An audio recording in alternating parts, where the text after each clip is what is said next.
I did.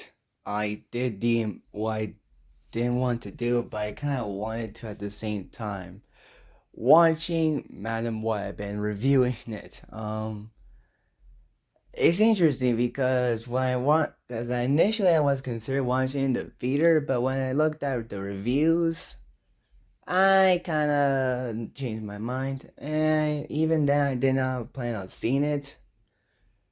But since I feel like October would be like a scary month to watch something dumb, that's not a horror movie, I thought it would be funny to watch Madam Web as the October of Columbia Pictures anniversary review series.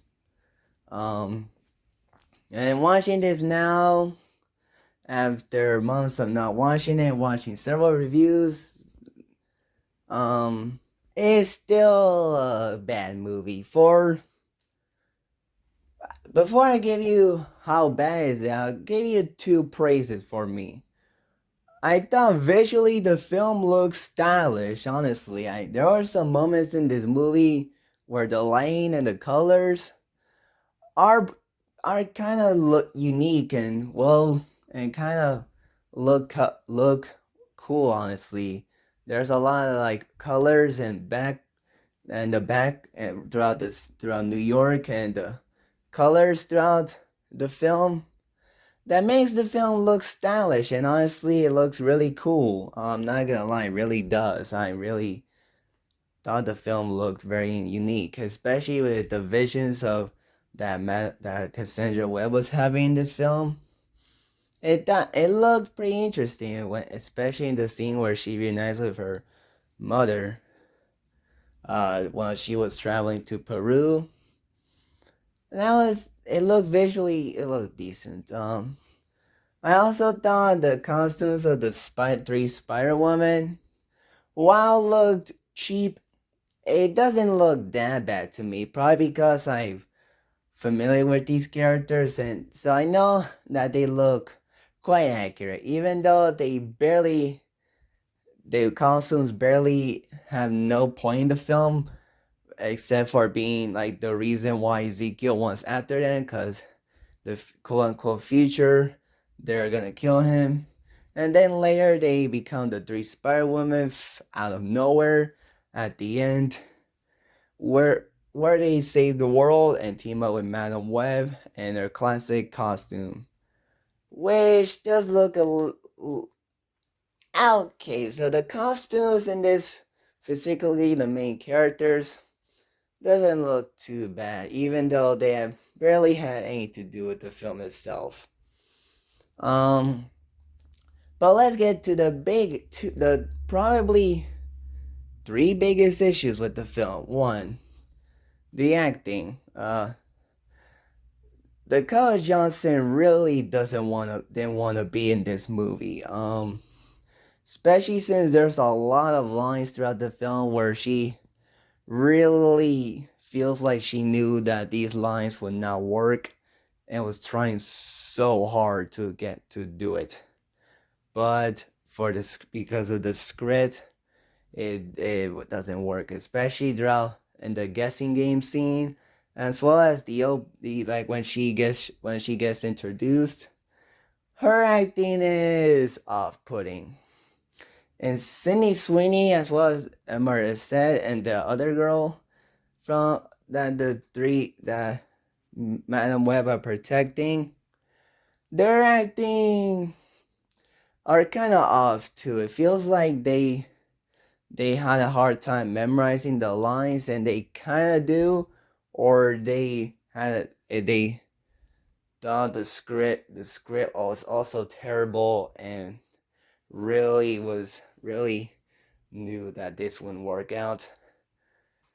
And of course, Tahar Rahim as Ezekiel Sims is the worst one, especially since given that most of his lines, if you pay attention to his lips, are not what he said on the.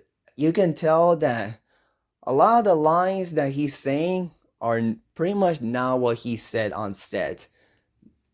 Like his lips are not the when his lips are moving and his lines are being delivered, like his lips do not move, do not match with what he's saying throughout this film. It's so obvious. Two, the two main characters are not likable.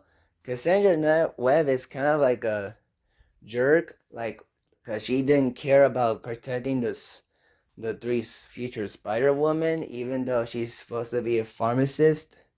And she also kind of felt uncomfortable taking care of the drawing that the little kid had in the beginning. I don't know why, but okay. Um, and Ezekiel Sims is also like he's probably the worst part of this movie, because not only is he poorly dubbed, but he's also a poorly written villain. Because I don't know if if it was the filmmaker's decision or they didn't have enough money to cast a 70-year-old actor, but dude barely aged because he looked the same back in 1973, and now in 2003 he looks exactly the same, though with some white in his beard. But he looks the same. I don't know what happened. Like, how did he still look young? Even at the flash forward sequences where he is killed by a Spider Woman, or he looks kind of old, it looks really goofy since it's basically still Tahar Rahim, just with like gray hair and gray beard makeup put on, and it really, yeah, I really don't. Pretty sure that they didn't have enough budget for a 70-year-old actor to cast. I'm pretty sure. Um, and the spider Easter eggs are horrible.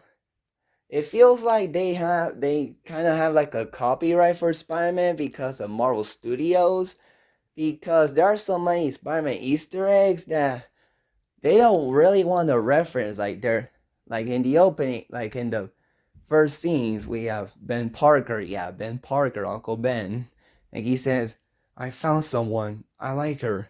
And Madeline goes, "What's your name?" And Ben goes,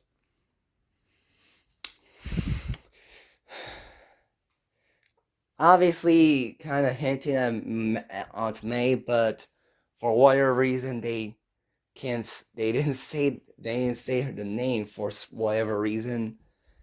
At the guessing game, Mary Parker, who's Peter Parker's mother, and the wife of Richard Parker, who's away, they play a guessing game to guess the name of the baby, which I'm pretty sure is for us to plainly guess the name. But before she says Peter, a balloon pops, and then a couple of scenes later at the guessing game, but then the scene cuts out.